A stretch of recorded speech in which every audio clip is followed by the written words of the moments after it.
whispers inside the room. Oh, the Plum Island Horror, where the whispers never end.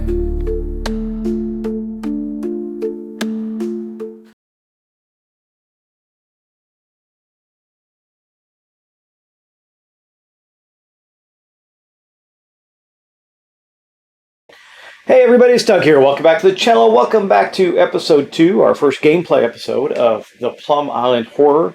This is a really cool cooperative tower defense type game. Reminds me, reminiscent of several games actually, other cooperative games, everything from Aeon's End to Dawn of the Zeds, which is probably what it reminds me of a lot, with the different asymmetrical characters and stuff like that. Really cool stuff. Anyway, we're going to get right into the gameplay. I'm not going to waste any time. I did a lot of talking about how the game works and is set up in the last episode, so we're going to dive right in. However, I do want to make one correction, and I'll start right here. When I did the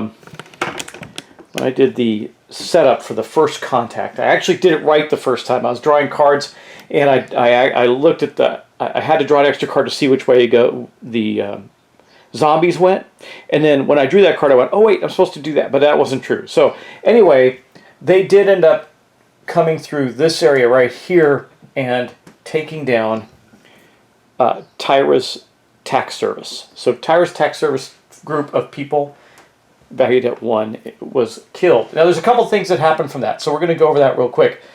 First off, they did cross over a damaged bridge.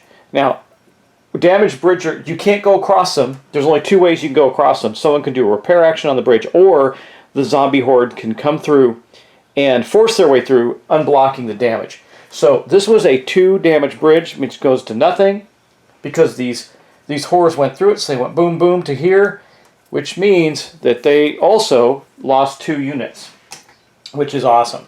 So they weakened themselves coming through that damaged bridge. Zombies got hung up on the debris, etc., etc. So that is complete. I have fixed this. I also fixed the rest of it, so it's all appropriate now. And then once you do make first contact, you don't continue to continue with the card. You're done. That's how we start. So we started actually where I thought we were in really big trouble. We're actually in pretty good shape. That was a good outcome for us. We do have zombies that have come down through here, but we're going to get started right away. Now, how do we get started? Well, that's really simple. I went over the turn order in the last thing. Now, this is not a hunger phase, which only happens at night, and night only comes down. I did determine that this town is doing a lot of intermittent fasting because they only eat at night. Now, I would like to instruct them that that's not the best way, because you need a good 16-hour gap, but you don't want to eat at night because then it sits on your stomach when you're sleeping. Anyway, I'm getting sidetracked. They only eat at night, so we're going to see how this goes. And I'm going to draw our first token and see what we get. Oh, well, of course, we're going to get a fate token first, which means that the enemies are going to go first. We're going to get the fate token cards, and I'll just give them a quick shuffle. I did shuffle them up last time, but we'll do it again just to make sure. And then from here on out, I'll just draw from it. Okay, but here we go. Our first fate card. Track 1 is going to spawn. And now, how do we spawn? Well, if you recall, I showed you in the last one, there's a track that shows us how many we spawn. It's called the biohazard track. And right now, we're going to spawn 3. So on space 1, we are going to, which I don't know if you can see. You can't, so I'm going to move it over just a little bit. Here is space 1. We're going to drop another 1, 2, and 3 baddies. Horrors are going into that space. That means that's a huge mob coming through there. And then, of course, we're going to activate tracks 2 and 3, the ones that already activated. Okay, now, we ignore this bottom part of this card in this moment. We're only going to do what it says. So we're going to activate tracks 2 and 3. So these guys are going to move.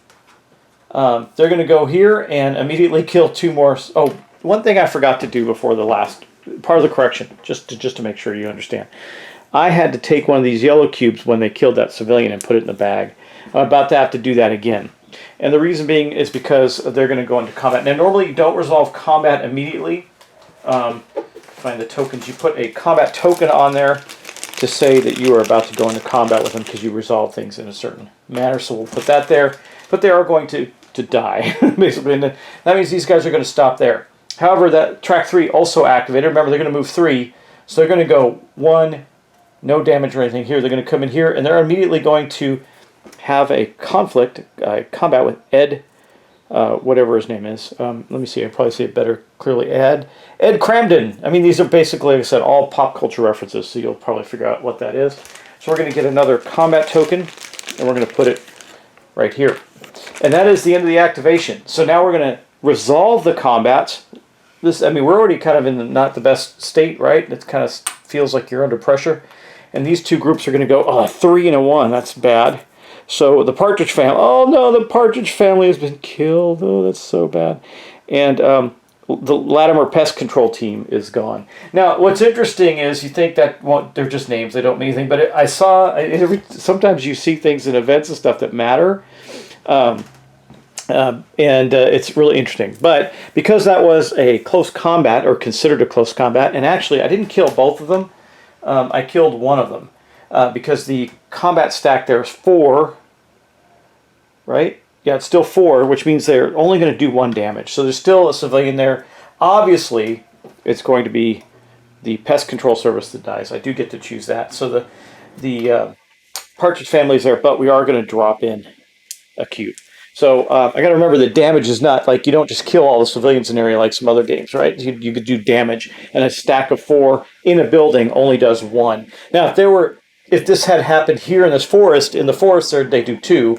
So that would have been a different scenario, and it would have killed them both, but they didn't. So somehow we got to help those guys and see if we succeed. Now, we also have a combat here with Ed, who was there to try and repair the power station. We're going to do that too. Now, this is a little different in that we are going to, here, we'll take these combat tokens off the board.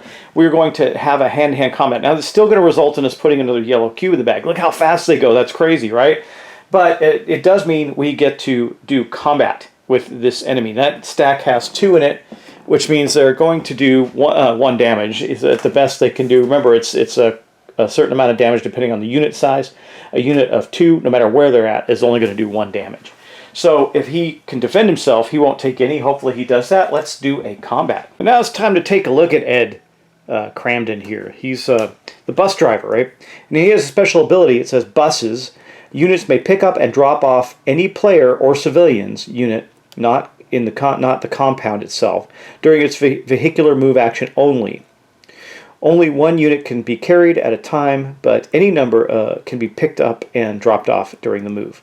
Okay, so he could load the bus up and take it. That doesn't really affect us right now. What we're really paying attention to is this number, his combat rating and his health.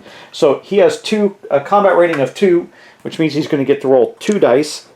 And that means that with rolling the 2 dice, he's going to either do some damage or defense. Now, we know that the attacking horde is small. They went through a damaged bridge and damaged themselves. So we're only going to be rolling the 2 dice. He's going to take 1 point of damage. I hope he doesn't. We'll see. Okay, so here we are. Let's see what happens with our first combat.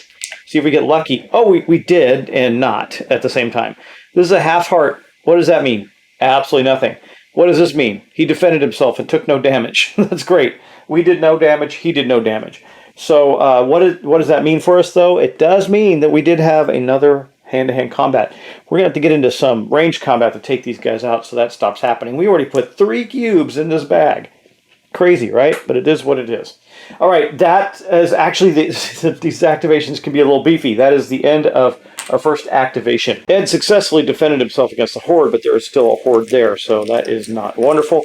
Let's see what we're going to activate next. We're going to activate the Island Athletic Club. That is great. Now remember, when I showed you in the first episode, right now we only have 1 action in the morning of October 25th that we can take with our characters, but then we get 2 follow-on actions if we want to tempt fate. So right now, what do I want to do with the Athletics Club? Well, I'd sure like to take out some zombies, if I can. I also need to do a whole bunch of other things, searching, all kinds of stuff. I also need to repair the place that we're at. And now I don't have to, I'm pretty confident I can do a repair action without needing to take out those zombies. I think I can avoid them. I'm going to look at the repair action just to make sure it doesn't say if it's compromised or not, because that's really what it comes down to. And if it's compromised, then if it says you can't do a repair action during in a compromised space, then we won't be able to do that. But I don't think it does, actually. So We're going to take a look at that. I'm trying to find the section on that, on the repair action. We'll see, and let's see. Player actions, here we go, repair. Let's look for repair. Repair action. Players may use a repair action in each of the following situations: in a damaged area, an area that's damaged with a damaged bridge, an area with a disabled unit, adjacent Great South Bridge. It does not say, repair action, player can use, I don't have to, it does not say here, I'm reading the whole thing, it does not say that I can't do that. I can ignore the zombies, find myself in the power plant, lock myself in the room, and try and do some repairs. I do think that's what I want to do, because it's going to give us a ton of supplies, and my follow-on actions could be like shooting or something, right? Or moving some civilians and getting them to a better place, right? So let's do that. Right now, we're going to try and have Ed, who's been Mr. Action Hour right now, repair the location. The reason I have Ed there is because he's got the highest admin rating of those characters. Well, not the highest, but one of the best. I mean, the mayor's there, but the mayor can't be placed anywhere. I was able to place that guy anywhere. So what are we going to do when we do a repair action? Well, here's the repair action table. So for our action, we're going to draw a fake card. We do that a lot, right? So what do we get? We got a 4. I think that's going to be okay. So that's the only thing that we pay attention to there is that number in this case. So we're going to shuffle that deck quite a bit, by the way.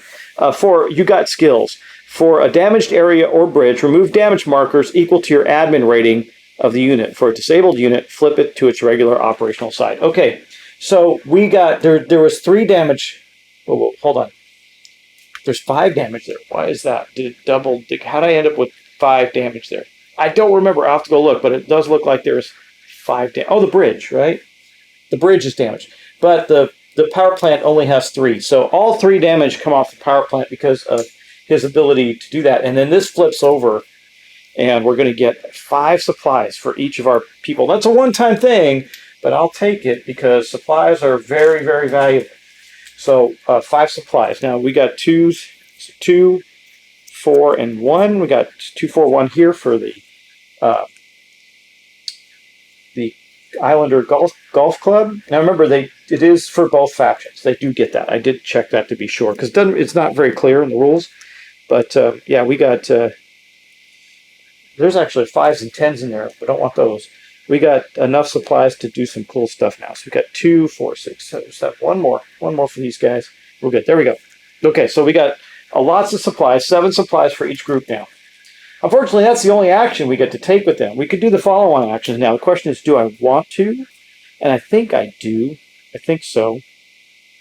Now, a range attack can be adjacent or whatever, but I don't know if I want to do a range attack. I mean, the golfers, let's see, what does this guy do? P King. Golf Pro. Okay, so he's a golf pro. He's right here.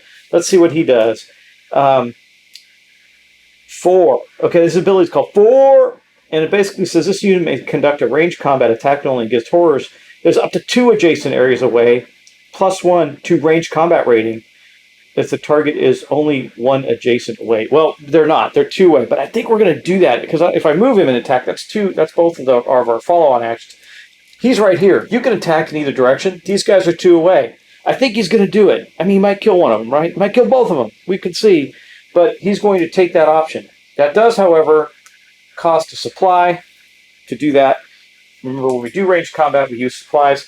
He has a rating, a combat rating of 2. Let's hope that we get some luck here and maybe get some things going and kill that horde right there. We got 1 damage. That's good, and a half damage. That's it. That's okay. So there are some other symbols on this dice, like this one. This is a critical hit, which means we would do a damage and roll again. We did reduce this horde group down to 1. Sorry, I'm going to stop saying horror because I have to overpronounce it. I'm going to say zombies. I keep saying that. There's zombies. Okay. That was our first follow-on action, so we have to look to see. No event card. Fantastic. Okay. I have 1 more follow-on action I could do. What do I want to do with it?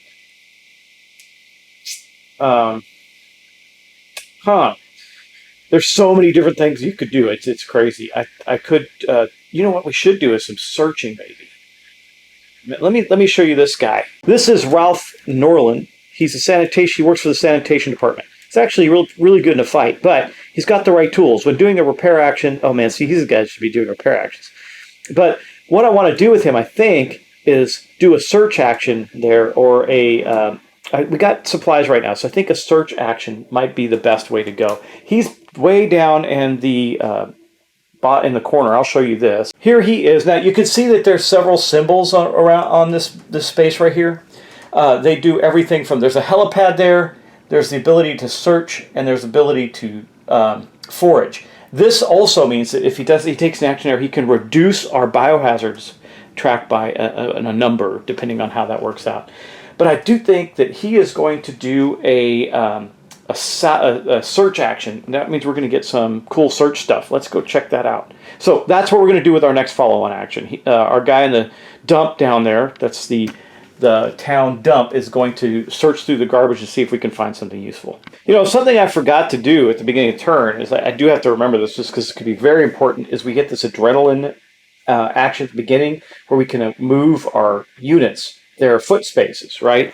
I didn't do that, so I'm going to retro that back a little bit because I do think I do want to do some moves. Now, I can't use their vehicular movement, only their foot movement, and only with the orange faction, the Islanders Athletics Club, because that's who's active. But I did want to do that, and I'm going to show you where. First off, I think that I'm going to move him 1, 2 up here. We got to protect that bridge. That's going to be important, and his movement, foot movement, is 2. So I wanted to move him. That's our swimmer, Miguel Spitz. He's a lifeguard, actually. He's got a champion backstroker. If this unit starts its move action in a beach or a docks, he was in a beach, it may move to another beach or docks automatically. Now, unfortunately, that's not what we want to do with him. I could move him all the way up here, get ready to fight those. Let's do that. We're going to move him from beach to beach. I don't think I can use his special ability in that action. I don't believe. I'm going to check that out, but I think I'll move him there and defend the bridge regardless. Okay, and then the other thing I want to do is just take these lovely ladies, and I think I just want to move them up here so we can start to move these civilians back, right? And then I think that's it. I don't want to move anybody else. Well, what's he do? I could move him to here. That might be helpful. That's Ed Calhoun, the coach. What is he? Oh, he's got special abilities when he's around people. He's a skilled motivational teacher. If this unit is with or adjacent to any other faction unit, any of its faction units, each of those faction units may roll re-roll one of their combat die. That's pretty good. I think I will move him. He's got a strength of 2. He's going to go. His movement is 2, so 1, 2. He'll move up to there. We'll get him up closer and start to fight, right? Now, that means that I won't be able to evacuate the guys in that space right away. But we'll back up and see. I don't even know if I'm playing this right. We'll see. This is my first full playthrough, so I don't know how this is going to turn out. But I did want to do that before I moved on to dealing with our search that we did. And basically, with the search action, now he didn't have any abilities to search, special search abilities. I thought he would, but he just has the ability to do a lot of repairs, junk man. But we're going to get to draw one of these. So I'm going to do a little more shuffling just to make it good and see what we get. It says, disabled cruise ship runs aground at the bay. Your unit interviews survivors who say they know that a huge ship is hung up on the sandbar off the coast. Place the cruise ship passenger VIP civilians unit into the bridge toll area 6G along with 4 supplies. So we're going to go find this special unit and we're going to place them down. Then we'll look at what that special unit does. So that's what we found. We found some survivors of a ship that were scouring the junkyard for some things, I guess. I don't know. It's kind of weird, but that's the way it is. Let's get that set up. Okay, the cruise ship passengers climbed up from the bridge there, and they're in the space with Miguel Spitz, who's our swimmer, and this is them right here with 4 supplies. He'll be able to collect those up. We're going to have a ton of supplies. That's fantastic. Good way to start. But here are the cruise ship passengers. This unit encompasses an entire group of friendly vacationers donning their Bermuda shorts and carrying colorful umbrella-skewered cocktails. But as we all know, when things go badly on a confined cruise ship, hygiene, immune system, and overall well-being plummet dramatically. If this unit is evacuated, immediately add 1 red biohazard cube directly to the biohazard bag. If there are no cubes to add, then increase the biohazard level space by 2. Okay, well that's not wonderful, so they kind of suck, but they do have a rating of 4. That's not bad. So we got to basically evacuate them. I think what Mark's going to have to do is try and repair that bridge. He's not great at repairs, but we repair the bridge, we can get them out immediately. Yeah, it's going to add a red cube to the bag, but that's a 4-point civilian right there, so that's pretty good. I'll take that. Anyway, that was our search action. So there's a bunch of supplies there. This is now kaput. It is gone and out of the game.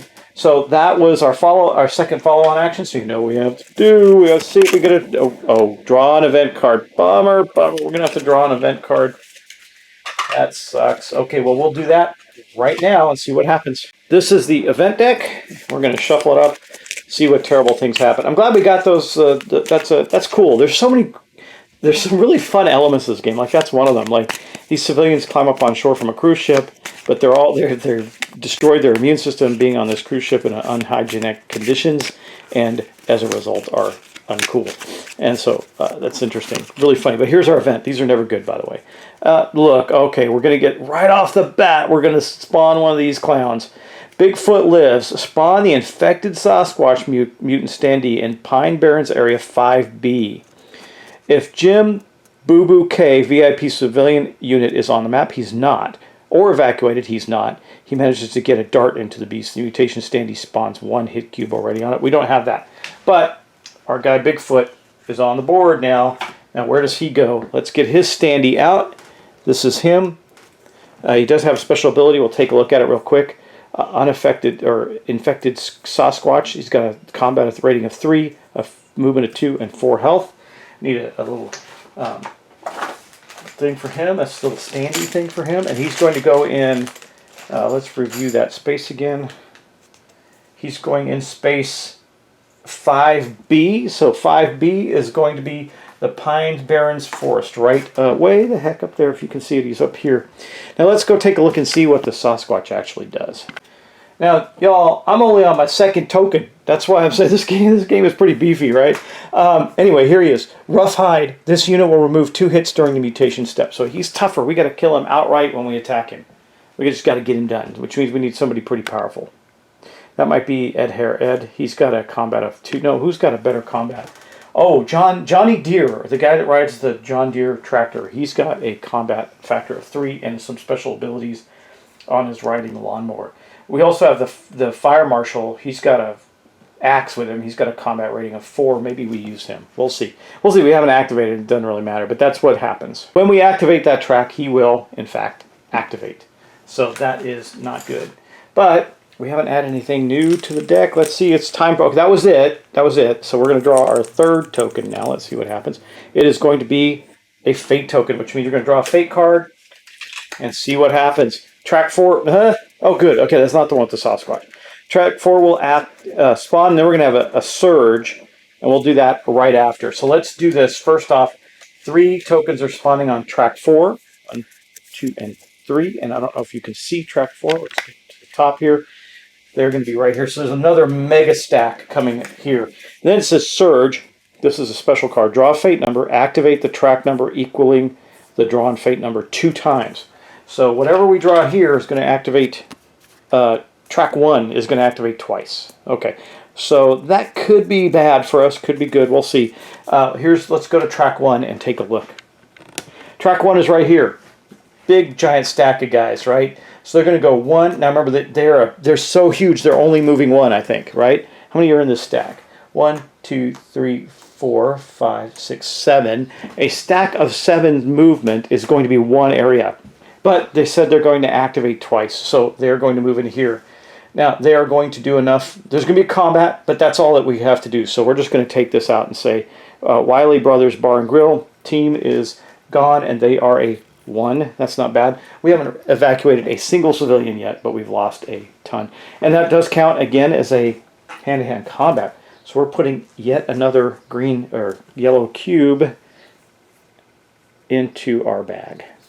Which means when we do that phase, we already got like 3 or 4 yellow cubes in there. Odds are we're going to increase our track up a little bit. Okay, then they activate again. So they're going to go 1, and then we're going to draw a fate card to see which way they go. Hopefully they're going to 6. Good news there, actually. This isn't terrible. They're going here, 1 to 6. There's 2 damage on that bridge. So they're going to remove the damage from the bridge. We're going to get to remove 2 horrors from that, zombies from that stack. They're going to move in here. Now, they don't get to kill these guys yet. They got to fight with the with MJ, was it Marcia and Jen Brady are here. Marcia and Jen, that's pretty funny. They do have a vicious serve when the unit issues a ranged combat. They didn't, so this is going to be a hand-to-hand combat. It's going to be 2 dice against a stack of now, what? 1, 2, 3, 4, 5. A stack of 5 damage in a building, right? That is a building. Let me double check that. I'm pretty sure it is. It is. In a building is going to do 2 damage. So hopefully we get some defense on that. We're only going to roll 2 dice against them. Let's hope we do something good here. Here is the dice bowl. Let's roll it and see. Come on, ladies. Whack them with your tennis rackets. Oh, they're going to take 2 damage, but they did 2 damage. So this stack goes down by 2. Not the worst thing that could have happened. However, and I think you can see their mat right here. The ladies have taken 2 of their 4 health. That's not great. Okay, boom. And once again, because we had a hand-to-hand combat, we have to add another yellow to the bag. Yuck, right?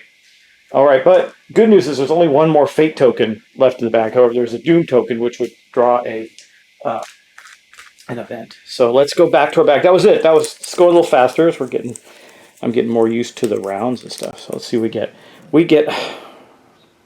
Is this the way this game goes? It's like I've only had 1 player turn so far, and we've had all 3 fate tokens out. So we're going to draw a card, and track 3 is going to activate. That's interesting. That sucks, actually, because we were killing these guys. Now there's going to be a hand-to-hand combat between them again. So they're not going to move. They're just going to go into hand-to-hand combat with good old Ed. Ed defended himself last time. Of course, they can only do a maximum of 1 damage. So let's see if he can take him out right now. He did. However, he took a damage. But this stack is gone, and that's that. But you know what I didn't do? Hold on. I got a spawn on track 4 again. 3 more units going to track 4. These guys haven't moved yet, but that is a stack of, like, I think 10 now. Right there. Okay. Forgot to do that part, but we caught it. All right, so they're gone. We do have to add yet another yellow cube to the bag. Look, we're in our first turn, and I only have... I'm down half the yellow cubes. We haven't even finished a first turn out of 9. Yuck, right? Of course, that doesn't mean anything automatically traumatic, so that's okay. Man, that track 4 stack, that is massive. We're gonna have to get somebody with good range. I think we're gonna have to get John Deere, or maybe even the tennis ladies over there to try and tackle that guy. That is a big stack of zombies right here.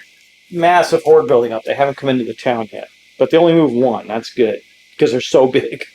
Okay, 2 damage to the ladies, and we've done all that. Okay, that is it for that fate token.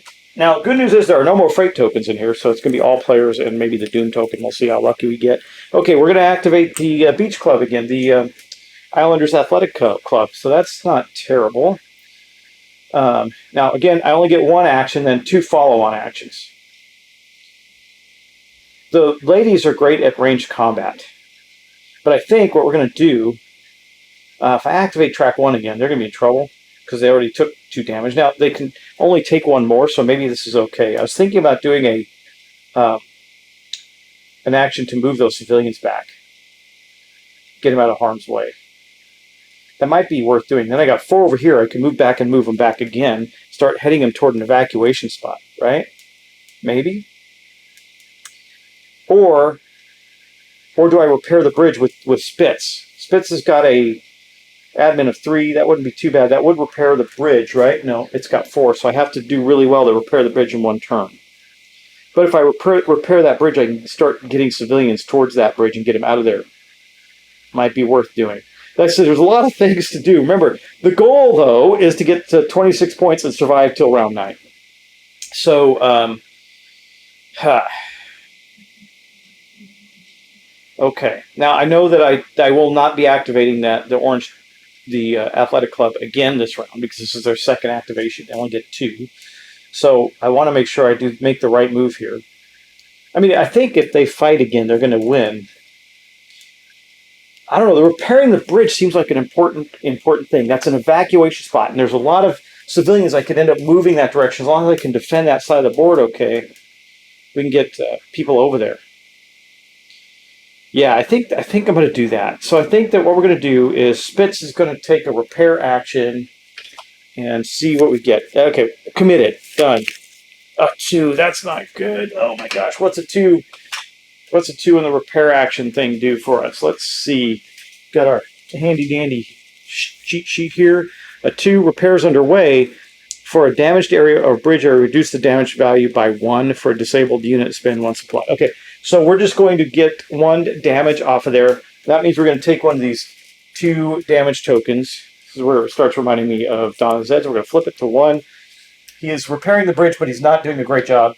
And I think he gets these supplies for free. I don't think he requires action to do that. I'm going to check on that. Okay, they're not free. I have to take a move action. If I take a move action, then I can draw the supplies out of that area. So I haven't gotten those yet. Okay, now I have follow actions I can do. I do think I want to do some follow actions. That's for sure. Let's see. The fire axe guy, we can get him up and start to... These guys are going to die, right? So if I don't do something, I can take a move action with him. He will move 4 with a vehicle movement. It will cost us a supply, which is okay from them. They have 7 right now. I think we're going to do that. I think we're going to use a follow-on action. We're going to spend a supply and have him move 4. He's driving his fire truck, so we're going to go 1, 2, 3, 4, right into here. Oh, wait, there's damage on the space still, not on the bridge. So he's going to move into there so he can defend those guys. Now, that was my follow-on action. Let's see, do I draw a card? I do not draw an event card. Yay. So my next follow-on action, I think I could move him here. He's got a high combat. Maybe I just move him here instead and do a range combat on these guys. No, but they might die. I think that's okay. No, it's not. I mean, it's not okay that they die. The Partridge family's there. I want to save the Partridge family, but I think with 4 dice, I think I can do them in. And let's see, what is his special? Let's look at his special. Fire hoses. Units special range combat action. Okay, pay 1 supply water and draw a fate number 1. Number effects 2 to 5. Push the horde tiles. Oh yeah, I could do the fire hose. It's a special. It's a ranged combat. Do I still do the damage though? Mutation counts 1 tile equal to the fate number to the adjacent area and make them stunned. 6 equals push all horror tiles to the adjacent area and make them stunned. Push does not count. Does not cause new combats. It says it's a combat action, so I think I would still damage them and push them back. I think that's what we're going to do. We're going to spend another supply, so I'm going to take one of these 2s and drop them down to 1, and we're going to do that action. So he's going to roll 4 dice, and he's going to draw a fate card and push them back. So let's do that. Now, if I'm wrong about that, tell me. I can put the units back. Well, we're going to definitely do this. Okay, he did 1, 2. Remember, in a ranged combat scenario, these count as hits. He did 3 damage. 1, 2, 3. I don't even know it's worth doing the pushback. There's only 1 there. Yeah, but they'll kill the civilians. So we'll do it. Let's draw a fate card and see. We drew a 6. I think that means they're going to be pushed back tremendously, right? A 2 to 5. A 6. Push all horrors back in adjacent space. There's only 1 there.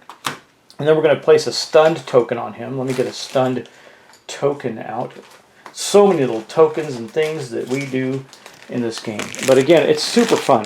This is a cool game. I really dig this. So let me find a stun token. They're all over the place. Let's see. Where's stunned? Okay, I'm going to look for a stun token. I will be right back. Okay, here's a stun token. It's going to go right on this guy here. He is stunned. So that's going to be very helpful for us in the next action. But I still need to draw a fate card, see if we get a... no event. That is awesome. So that is the end of that action. So we're going to do... Man, I might only be able to do 1 move per video here. This might be really long. 9 rounds, only 1 move per round. Okay. Anyway, we're going to draw an event card next, which means the last 2 ones are going to be our other faction. Okay, we got Toxic Wall. Check the biohazard track level and apply the below. 0. That's what it is. No effect. We have not done anything with the biohazard track level. That is awesome. What a great time for that wonderful thing to go, right? Okay, that is gone. Thank God for that. That was good. That was really good. So the next thing, that was it for that. Next thing we're going to do is we're going to activate our other group for the first time, the Greenport's Township. Let's see what we're going to do here. Oh, I know we already did this, but we could repair this bridge Might be helpful. He could repair, the doctor could repair the hospital so we could start evacuating. I think that might be a useful thing. I think early on repairing and stuff is great. I do think for a follow-on action, I got to take these guys down. Maybe move them out and then fight. I don't know. They're good at range, the ladies. But I could, oh, you know. Anyway, let's talk about our main action first. Like there's so many things to do here. The doctor there is really helpful. That hospital space, so I know what I'm talking about. Is this hospital here? It is a hospital. So he's got some special things there, can reduce biohazard level. It also has the AirMed helicopter, which means I can send it to other places and evacuate people. Very, very useful, right? So I think what we're going to do there is, I think that's what we're going to do. We're going to draw a fate card. Now he's got a pretty good admin rating, so let's see what the fate card says. Hopefully something. A 4, I think that's going to do it for us. A 4 on the repair track means what? Let's grab them. Matt here, a 4. You've got skills. For a damaged area on the or bridge, remove damage markers equal to the admin rating of the unit. Okay. So the doctor, and by the way, his special ability is expert triage. When this unit uses its heal ability or provides its heal ability for another unit, use 2 hits instead of, you remove 2 hits instead of 1. That's really good. His admin rating is 3, so we're going to reduce this. There's only 2 damage on it, so we have repaired that, and now there is no damage on it. Yay! That is great. So now we can use the helicopter. The helicopter can go places and get people out. It can only go places where there's a helipad, but there's quite a few of them around the board. And we can get, save some civilians that way. We can gather civilians into a space with that, and then that's the most useful thing. Like we might start wanting to move these guys south to there, maybe even. We'll see. Okay. All right. That was our action. Now we're going to do our follow actions. Man, to only have that one action that first turn, that's rough. I mean, at least in the next turn, we get 2 actions per activation. We know we're going to activate them again. What follow actions do we want to do? I think we're going to do a follow action. We're going to move them. We're not going to move them far. We're just going to move them back here. Maybe we do 2 follow actions. Because no, they're not going to activate. We're going to do the first follow action. We're going to do something you haven't seen yet, which is going to be what's it called? Oh, crisis adrenaline. Do I want to move anybody? You gotta keep remembering that. I'm not drawing these enough to remember that I can move people. Crisis adrenaline. Did I want to move anybody from the purple faction anywhere? He's helpful when he's with other people. I don't know. I think I'm going to start moving those civilians back there. That's what I'm going to do with him. So I think I'm going to leave everybody. No, you know what? I already moved him. So no, we're not going to do that. He already moved. I don't think I'm going to move anybody. I'm going to wait. No, he can move. He needs to move. Remember, he's already done the thing he can do there, and he's got the bus thing, right? We need to move him. So he's going to go, actually, for his move, his adrenaline move, he's going to go 1 damaged. Never mind. I can't get over there yet. I got to fix that. He'll move 1 here, because the next turn he can fix that bridge. He likes fixing things. He's a fixer. And then we can start moving some civilians back here to get them to a place where they can be evacuated, maybe. I don't know. We'll see. So I did that. And then I still have the follow-on actions.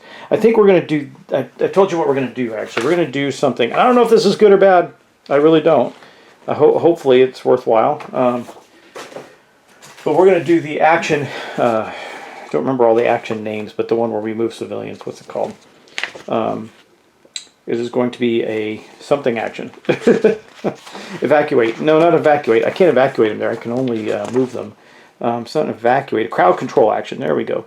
To do this, the active player chooses a player unit sharing an area with 1 or more civilians, and they get to use their admin rating to move them. So there are 2 civilians there. Her admin rating is a big 4, so that's good. So we can move these guys here, which is awesome. And then she can, now we're going to draw a fate card for that. No event card, that's fantastic. And then for another follow-on action, she's going to move back here because we're going to range these guys hopefully before they move again. And no event card. We're getting lucky. Means we're not going to get lucky later, but that was our 2 follow-on actions. And then last but not least for this round, we're going to pull out another purple. Okay, adrenaline action. Do I want to move anybody now? Maybe the fire guy, right? These guys are stunned. I think I'm okay there. I could move up and start to fix this place with the fireman. He's good at that too. He's got a high admin rating. He's just really strong. And he can heal. Do I want to try and get him over here with the ladies and help them take this on? I don't think so. I think we're okay there. Do I want to start getting over here? I can't get over there. There's damaged bridge. So I do believe for our action, our adrenaline action, we'll move here. He'll start to repair this later. Do I want to move anybody else from the purple faction? No, I don't think so. I don't think so. Now for our action. For our action, what are we going to do? I almost want to search again. Searching does only exhaust the area if the search card tells you to. But if we do a search action, that's going to give us stuff. I think we're going to do that. So our trash can guy back there, Ralph Nori, he's back in the dump. He likes searching the dump. We'll get another search card. You can see there's a lot of cards in here. I don't know what most of them do. Okay. Red Hard Rocks Amphitheater Collapse. Oh, this can't be good.